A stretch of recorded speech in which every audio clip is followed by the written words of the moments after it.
Hello friends, welcome to my YouTube channel smart tips centre. तो दोस्तों, कैसे हैं आप सभी? उम्मीद करते हैं एकदम अच्छे होंगे, मस्त होंगे, जबरदस्त होंगे।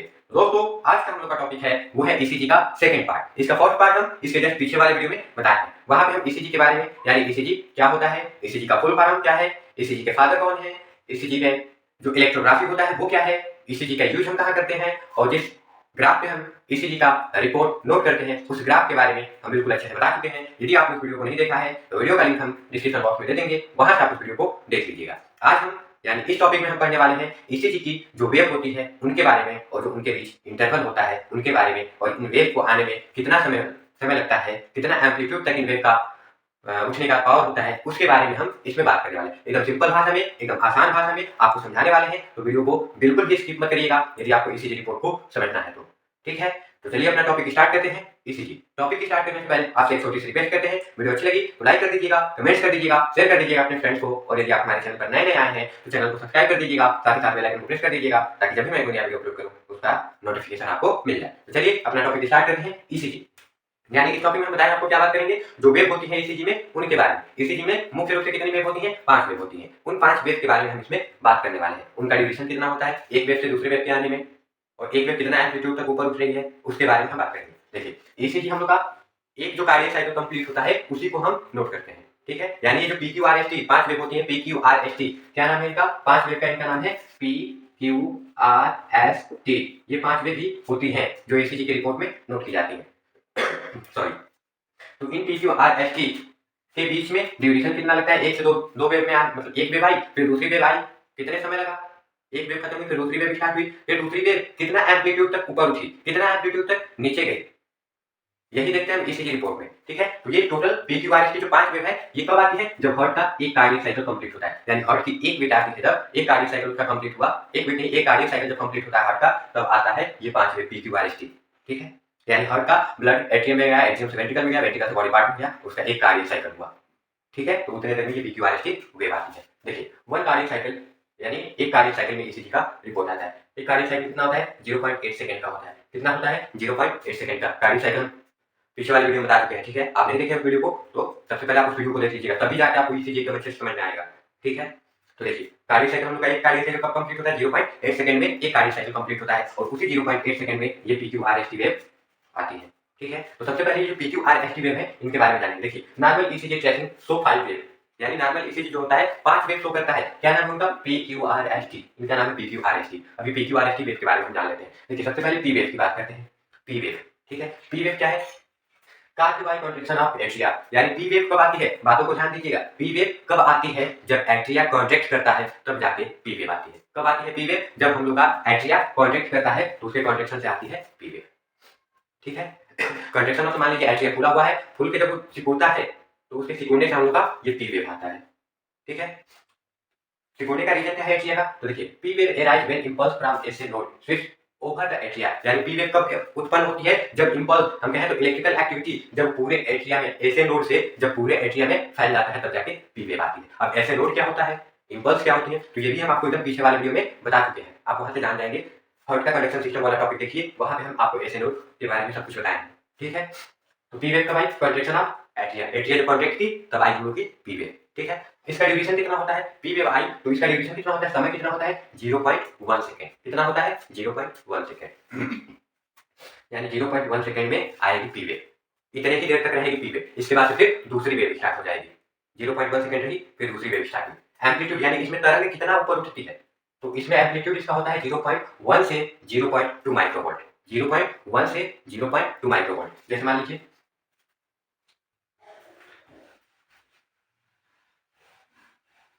देखिए, ये मान लीजिए एक हम यहाँ पे वेन आरएस बना दें, ये इम्पल्स हम लोग की पी वेव है। ठीक है, तो इस पी वेव इसको हम एकदम अच्छे से भी बनाएंगे, यहाँ पे थोड़ा पढ़ते जा रहे हैं और इसको बनाते जाएंगे। ये हम लोग की कौन सी वेव है? पी वेव है। कौन सी वेव है? P wave. तो इसको यहाँ से यहाँ आने में, यानी यहाँ से ये पी वेव स्टार्ट हुई है, यहाँ से स्टार्ट हुई, यहाँ आके खत्म हो गई, तो इसको स्टार्ट होने से लेके खत्म होने में कितना समय लगेगा? 0.1 सेकेंड। कितना समय लगेगा? 0.1 0.1 सेकेंड। स्टार्ट जहां से हुई वहां से लेके जहां खत्म हुई वहां तक इसको 0.1 सेकेंड लगा। और ये कितना ऊपर उठी, यानी यहाँ से ये कितना ऊपर उठी, यहाँ तक ऊपर उठी मान लीजिए, तो इसको हम कहेंगे एम्पलीट्यूड। तो ये कितना एम्पलीट्यूड है, या तो ये 0.1 हो सकता है या फिर 0.2 माइक्रोवोल्ट हो सकता है। कितना हो सकता है, 0.1 हो सकता है या फिर 0.2 माइक्रोवोल्ट हो सकता है। ठीक है, तो ये क्या है हम लोग की पी वेव।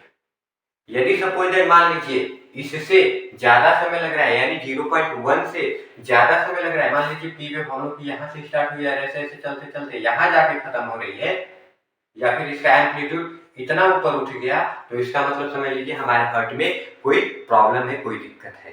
ठीक है, ये नॉर्मल हम लोग का क्या है, हार्ट की इलेक्ट्रिकल एक्टिविटी को दर्शा रहा है। तो पी वेव समझ में आ गया। ठीक है, चलिए अब हम आते हैं क्यू आर एस। ये तीनों क्या है, कॉम्प्लेक्स है। क्यू आर एस ये तीनों क्या है, कॉम्प्लेक्स वेव है तीनों। देखिए ये तीनों कब आती है, वेंट्रिकल कॉन्ट्रैक्शन। जब हम लोग का वेंट्रिकल कॉन्ट्रैक्ट करता है तब आता है क्यू आर एस वेव, यानी वेंट्रिकल हम लोग का कॉन्ट्रैक्ट होगा, यानी जब सिकुड़ेगा तब आती है ये तीनों वेव क्यू आर एस। ठीक है, यानी क्यू आर एस वेव कब आएगी, कॉन्ट्रैक्शन ऑफ वेंट्रिकल, वेंट्रिकल जब कॉन्ट्रैक्ट करेगा तब आएंगे।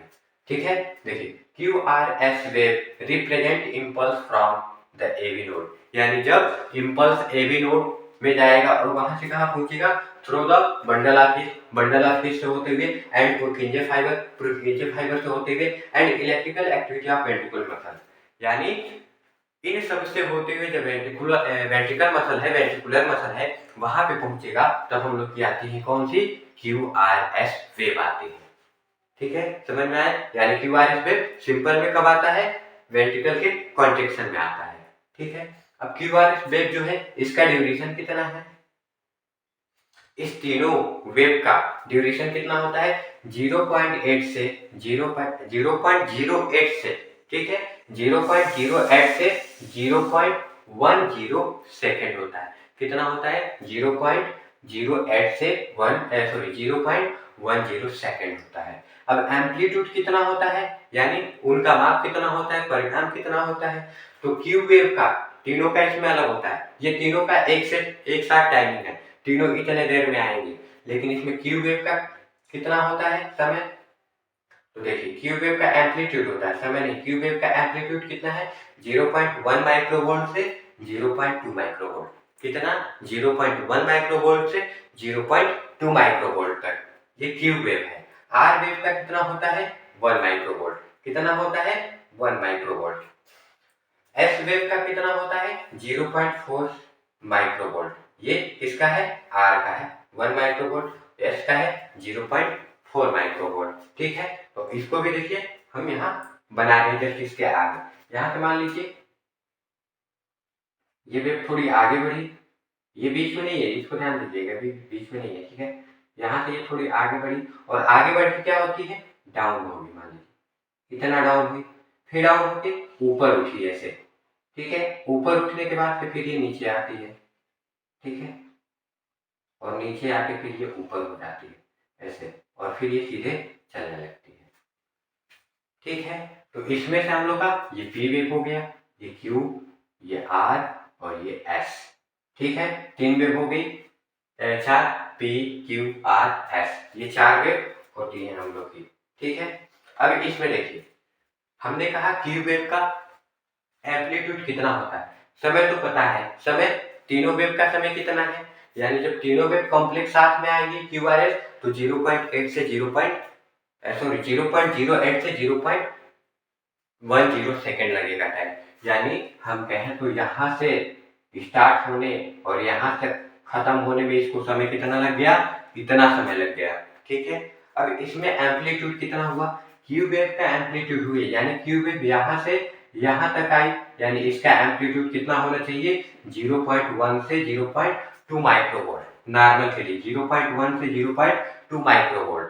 ठीक है, अब आपको माइंड में थोड़ा कंफ्यूजन आ रहा होगा कि ये माइक्रोवोल्ट को हम कैसे नापेंगे, इस समय को कैसे नापेंगे, तो जस्ट इसके पीछे वाले वीडियो में हम, जो लोग वीडियो को नहीं देखे हैं, जस्ट इसके पीछे वाले वीडियो में हम ये सब बताए हैं कि माइक्रोवोल्ट में मतलब कैसे हम इसको पता करेंगे कितना माइक्रोवोल्ट है, कितना समय लग रहा है, उस वाले वीडियो को देख लेंगे तो आपको पता चल जाएगा। ठीक है, तो इसका माइक्रोवोल्ट कितना है 0.1 से 0.2 माइक्रोवोल्ट। ठीक है, आर का कितना है 1 माइक्रोवोल्ट, कितना है 1 माइक्रोवोल्ट, यानी आर कितना उठेगी 1 माइक्रोवोल्ट तक ऊपर जाएगी। एस कितना है 0.4 माइक्रोवोल्ट, यानी इस वाली संख्या है तो दोगुना या फिर दोगुना से थोड़ा सा अधिक ये नीचे की तरफ डाउन होती है।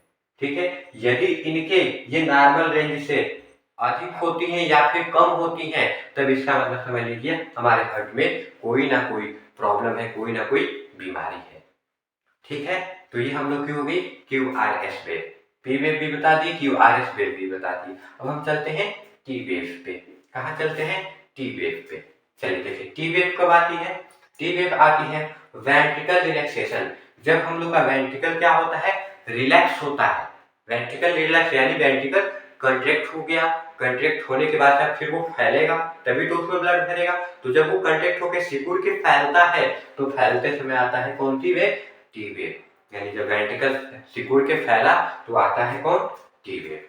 ठीक है, टी वेव का ड्यूरेशन कितना होता है, तो ड्यूरेशन होता है 0.2 सेकेंड तक, यानी ये जो हम लोग का है पी वेव, इस वेव से थोड़ा अधिक समय तक ये वेव रहती है। ठीक है, ड्यूरेशन है इसका 0.2 सेकेंड। एम्पलीट्यूड कितना है 0.3 वोल्ट, 3 माइक्रोवोल्ट, कितना है 0.3 माइक्रोवोल्ट। मान लीजिए यहाँ पे जाने के बाद से अब हम लोग की यहाँ पे कौन सी वेव स्टार्ट हो रही है, टी वेव, यानी यहाँ से टी वेव ऐसे स्टार्ट हुई और ऊपर की तरह ऐसे जाते हुए डाउन हो जाएंगे और फिर ऐसे सीधे निकल जाएंगे। ठीक है, यानी इसका ड्यूरेशन कितना है 0.2 सेकेंड, यानी इसको आने में, स्टार्ट होने में और अंत होने में कितना समय लगेगा 0.2 सेकेंड। और कितना एम्पलीट्यूड है 0.3 माइक्रोवोल्ट, कितना है 0.3 माइक्रोवोल्ट, यानी पी वेव और टी वेव लगभग सेम होती है, इन का एम्पलीट्यूड और टाइमिंग थोड़ा ज्यादा हो जाता है। जैसे इसका टाइमिंग 1 सेकेंड है 0.1 सेकेंड, इसका समय 0.2 सेकेंड है। इसका समय कितना है एम्पलीट्यूड 0.3 सेकेंड है, इसका 0.1 या 0.2 सेकेंड है। ठीक है, तो ये हम लोग की टी वेव है। अब इनके बीच हम लोग का ये जो है ये इंटरवल होता है। ठीक है, तो ये इंटरवल कब आता है, इसके बीच में ड्यूरेशन, इसका इंटरवल का भी ड्यूरेशन होता है। ठीक है, तो इस ड्यूरेशन को हम जस्ट अभी बात करने वाले हैं। ठीक है, इसका स्क्रीनशॉट ले लीजिए, इसको मिटा रहे हैं। चलिए, ये हम लोग का क्या है, एक नॉर्मल ईसीजी रिपोर्ट है, एक नॉर्मल ईसीजी रिपोर्ट है, यानी जो यहाँ पे हमने ग्राफ बनाया है ये क्या है, एक नॉर्मल ईसीजी रिपोर्ट है। ठीक है, इसमें हमको 5 वेव दी हुई है, P Q R S T. इस वेव के बारे में हम आपको एकदम अच्छे से बता दिए। पी वेव का ड्यूरेशन कितना होता है और इसका एम्पलीट्यूड कितना होता है। क्यू वेव का क्यू आर एस, ये तीनों क्या है कॉम्प्लेक्स है, यानी एक साथ आती है। तो क्यू आर एस में ड्यूरेशन कितना लगता है और इसका एम्पलीट्यूड कितना होता है। ठीक है, इनमें तीनों का एम्पलीट्यूड अलग होता है लेकिन ड्यूरेशन तीनों में 0.08 सेकेंड लगता है। कितना 0.08 सेकेंड लगता है, इससे 0.08 से 10 सेकेंड भी हो जाता है। ठीक है, उसके बाद से इसमें 0.1 सेकेंड लगता है, कितना 0.1 सेकेंड लगता है। उसके बाद से जो हम लोग की टी वेव है, टी वेव आने में कितना लगता है 0.2 सेकेंड लगता है, कितना लगता है 0.2 सेकेंड लगता है।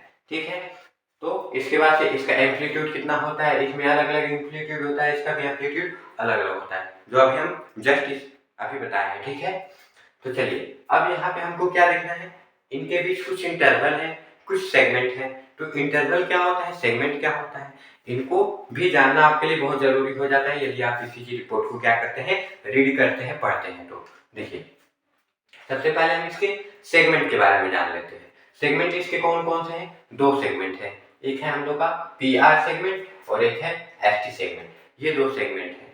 ठीक है, सबसे पहले तो ये देख लीजिए, ये जो यहाँ तक फिगर हम बनाए हैं, यहाँ तक ये हमारे हार्ट का एक कार्डियक साइकिल कंप्लीट हुआ है, यानी इतने में हार्ट का एक कार्डियक साइकिल कंप्लीट है। उसके बाद से हार्ट की यहाँ पे दूसरी कार्डियक साइकिल स्टार्ट होगी, यानी हार्ट की ये फर्स्ट कार्डियक साइकिल है, ये सेकंड कार्डियक साइकिल है। ठीक है, तो देखिए अब हम सेगमेंट की बात करते हैं। सबसे पहले पीआर सेगमेंट की बात करते हैं। पीआर सेगमेंट क्या है, तो देखिए पीआर सेगमेंट जहां पे हम लोग की पी वेव एंड होती है और जहां से क्यू वेव शुरू होती है उसे हम क्या बोलते हैं, पीआर सेगमेंट बोलते हैं। यानी ये जो फ्लैट लाइन है, इस फ्लैट लाइन को हम क्या बोलते हैं, पी आर सेगमेंट बोलते हैं। देखिए flat line between end of P wave, जहां से पी वेव खत्म हुई, यानी पी वेव यहाँ से स्टार्ट हुई है और यहाँ आके खत्म हो गई, ठीक है। तो जहां पे पी वेव खत्म हुई and start of Q R S wave, और जहां से क्यू आर एस वेव क्या हुई, स्टार्ट हुई, या फिर हम कह सकते हैं जहां से क्यू वेव स्टार्ट हुई उसे हम क्या बोलते हैं, पी आर सेगमेंट बोलते हैं। सेगमेंट समझ में आ गया, पी आर सेगमेंट क्या है, यानी एंड ऑफ पी वेव और स्टार्ट ऑफ क्यू वेव, इसको हम क्या बोलते हैं, पी आर सेगमेंट बोलते हैं। अब दूसरा सेगमेंट है हम लोग का एस टी सेगमेंट। दूसरा सेगमेंट है S T segment. S T segment क्या है, तो देखिए एस टी सेगमेंट जहां से हम लोग की एस वेव समाप्त हुई, जहां हम लोग की एस वेव समाप्त हुई और जहां टी वेव स्टार्ट हुई, यानी यहाँ पे हम लोग की एस वेव समाप्त हुई है और यहाँ पे टी वेव क्या हुई, स्टार्ट हुई, तो इनके बीच का जो दूरी है उसे हम क्या बोलते हैं, एस टी सेगमेंट बोलते हैं। क्या बोलते हैं, एस टी सेगमेंट बोलते हैं। देखिए interval between end of S wave and onset of T wave, और टी वेव की क्या हुई, शुरू होने को हम क्या बोलते हैं, एस टी सेगमेंट बोलते हैं, ठीक है। तो अब हम बात करते हैं, सेगमेंट तो होता है, सेगमेंट हमने बता दिया। अब हम बात करते हैं इंटरवल के बारे में। तीन इसमें इंटरवल होते हैं, ठीक है। उस मुख्य रूप से तीन इंटरवल होते हैं, ठीक है। उस इंटरवल के बारे में हम आपको बता देते हैं। तो सबसे पहले हम लोग का इंटरवल है इसमें पी आर इंटरवल। कौन सा interval, P R interval sorry, P R interval के बारे में बात करें तो पी आर इंटरवल क्या होता है, जहां से हम लोग की पी वेव स्टार्ट हुई और जहां से क्यू वेव स्टार्ट हुई, इनके बीच का जो दूरी है, जो समय है, वो क्या होता है, पी आर इंटरवल होता है। क्या होता है, पी आर इंटरवल होता है। देखिए between onset of P wave, यानी जहां से पी वेव शुरू हुई, start of P wave and onset of Q wave, और जहां से क्यू वेव स्टार्ट हुई उसे हम क्या बोलते हैं, पी आर इंटरवल बोलते हैं। ड्यूरेशन इसमें कितना लगता है, 0.12 से 0.20 सेकंड का समय लगता है। 0.12 से 0.20 सेकंड का समय लगता है। यानी यहाँ जहाँ पी वेव स्टार्ट हुई, स्टार्ट होने के बाद से ये खत्म हुई, खत्म होने के बाद से क्यू वेव जब तक स्टार्ट हुई, उसके बीच में ये इतना समय लगता है, 0. इतना से इतना। यदि इससे समय ज्यादा हो गया तो समझिए हमारे हार्ट में कोई प्रॉब्लम है, या इससे कम हो गया समझिए हमारे हार्ट में कोई प्रॉब्लम है। सपोज दैट मान लीजिए यहाँ से पी वेव स्टार्ट हुई और स्टार्ट होकर यहाँ आके खत्म हो रही है, फिर इसके बाद से क्यू वेव इधर स्टार्ट हो रही है, तो समझिए कि हार्ट में कोई ना कोई प्रॉब्लम है। या फिर पी वेव यहीं स्टार्ट हुई, यहीं खत्म हुई, यहाँ से क्यू वेव स्टार्ट हो गई, तभी भी हमारे हार्ट में कोई ना कोई प्रॉब्लम है, ठीक है। तो ये क्या है, पी आर इंटरवल है। पी आर इंटरवल के बाद अब हम आते हैं क्यूटी इंटरवल पे। ये है हम लोग का क्यूटी इंटरवल। क्यूटी इंटरवल क्या होता है, तो क्यूटी इंटरवल जहां से हम लोग का क्यू वेव स्टार्ट हुआ और जहां हम लोग का टी वेव समाप्त हुआ, जहां से क्यू वेव स्टार्ट हुआ और जहां से टी वेव समाप्त हुआ, उसे हम क्या बोलते हैं, क्यूटी इंटरवल बोलते हैं। क्यूटी इंटरवल बोलते हैं। देखिए between onset of Q wave, यानी क्यू वेव के स्टार्ट होने से end Q wave and end of T wave, और जहां टी वेव अंत हुई उसे हम क्या बोलते हैं, क्यूटी इंटरवल बोलते हैं। देखिए ये क्यू वेव है, यहाँ से स्टार्ट हुई है, यहाँ से स्टार्ट हुई और ऐसे चलते हुए टी वेव, यानी टी वेव यहाँ खत्म हुई है, ठीक है। तो इनके बीच का जो समय है, जो इंटरवल है, उसे हम क्या कहते हैं, क्यूटी इंटरवल कहते हैं। क्यूटी इंटरवल को आने में कितना समय लगता है, 0.20 से 0.40 सेकेंड का समय लगता है। कितना समय, 0.20 से 0.40 सेकेंड का समय लगेगा, यानी यहाँ से इतना समय लगेगा इसमें, ठीक है। तो ये क्या है, हम लोग का क्यूटी इंटरवल है। एक और इंटरवल है इसमें, आर आर इंटरवल। ये है हम लोग का R R interval. R R interval क्या है, दो आर के बीच में, यानी आर आर वेव के बीच में जो समय है, जो इंटरवल है, उसे हम क्या कहते हैं, आर आर इंटरवल कहते हैं। देखिए interval between interval between two conjugative R wave, यानी दो कॉन्जुगेटिव आर वेव के बीच में जो इंटरवल है उसे हम क्या बोलते हैं, आर आर इंटरवल बोलते हैं। ये क्या है, आर आर इंटरवल है। आर आर इंटरवल में समय कितना लगता है, ड्यूरेशन इसका लगता है 0.8 सेकेंड का। 0.8 सेकेंड का जो हम लोग का कार्डियक साइकिल होता है, हार्ट की एक कार्डियक साइकिल होता है, ठीक है। 0.8 सेकेंड में कितना होता है, 0.8 सेकेंड में हम लोग की हार्ट की एक कार्डियक साइकिल होती है, ठीक है। अब यहाँ पे कुछ और भी इंटरवल होंगे, जैसे मान लीजिए ये टी वेव से हम मान लीजिए यहाँ से बात करें, एस वेव से इस एस वेव के आने में, यानी यहाँ से एस वेव के इस एस वेव के आने में कितना समय लगेगा, तो 0.8 सेकेंड का समय लगना चाहिए। कितना समय लगना चाहिए, 0.8 सेकेंड का समय लगना चाहिए यहाँ से यहाँ आने में, ठीक है। उसके बाद सपोज मान लीजिए ये टी वेव है, इस टी वेव की मान लीजिए यहाँ से स्टार्ट हुई और यहाँ से स्टार्ट हुई टी वेव, तो इसके स्टार्ट होने के बीच में जो समय लगेगा वो भी 0.8 सेकेंड का होना चाहिए, ठीक है। यानी जो एक वेव है यदि दूसरी कार्डियक साइकिल स्टार्ट हो रही है तो दोनों के बीच का समय कितना होना चाहिए, 0.8 सेकेंड होना चाहिए, ठीक है। यदि दोनों के बीच में ये दूरी ज्यादा होगी, समय ज्यादा लग गया, समय कम लग गया, तो समझिए कि हमारे हाथ में कोई ना कोई प्रॉब्लम है, कोई ना कोई दिक्कत है, ठीक है। तो इस प्रकार हम ईसीजी का रिपोर्ट इसके आधार पे एकदम आसानी से बना सकते हैं, आसानी से पढ़ सकते हैं, ठीक है। आई होप कि आपको इसमें कोई कंफ्यूजन नहीं रह गया होगा, ठीक है, क्योंकि एकदम अच्छे से हमने बताने की पूरी कोशिश की है। यदि आपके पास कोई ईसीजी रिपोर्ट होगा तो उसमें देखिएगा, हाँ इतना बात ध्यान है कि उस ईसीजी रिपोर्ट में आपको ये कुछ मेंशन नहीं होगा, ना आपको P Q R S T ऐसा लिखा होगा, ना यहाँ पे सेगमेंट लिखा होगा, ना इंटरवल लिखा होगा, ना समय लिखा होगा, ना एम्पलीट्यूड लिखा होगा। बस उसमें एक ऐसी लाइन बनी रहेगी इसमें, ठीक है। उसको आपको रीड करना है, किसके आधार पे, इसके आधार पे। कई बार रीड करेंगे तो आप पूरी गारंटी करते हैं कि आपको ईसीजी का रिपोर्ट रीड करना आ जाएगा, ठीक है। तो उम्मीद करते हैं कि आपको वीडियो अच्छी लगी है। वीडियो अच्छी लगी है तो प्लीज लाइक कर दीजिएगा, कमेंट्स कर दीजिएगा, शेयर कर दीजिएगा अपने फ्रेंड्स को, और यदि आप हमारे चैनल पर नए आए हैं तो चैनल को सब्सक्राइब कर दीजिएगा, साथ ही साथ बेल आइकन को प्रेस कर दीजिएगा, ताकि जब भी मैं कोई नया वीडियो अपलोड करूं उसका नोटिफिकेशन आपको मिल जाए। तो मिलते हैं नेक्स्ट वीडियो में नेक्स्ट टॉपिक के साथ, तब तक आपका दिन शुभ और मंगलमय हो। धन्यवाद।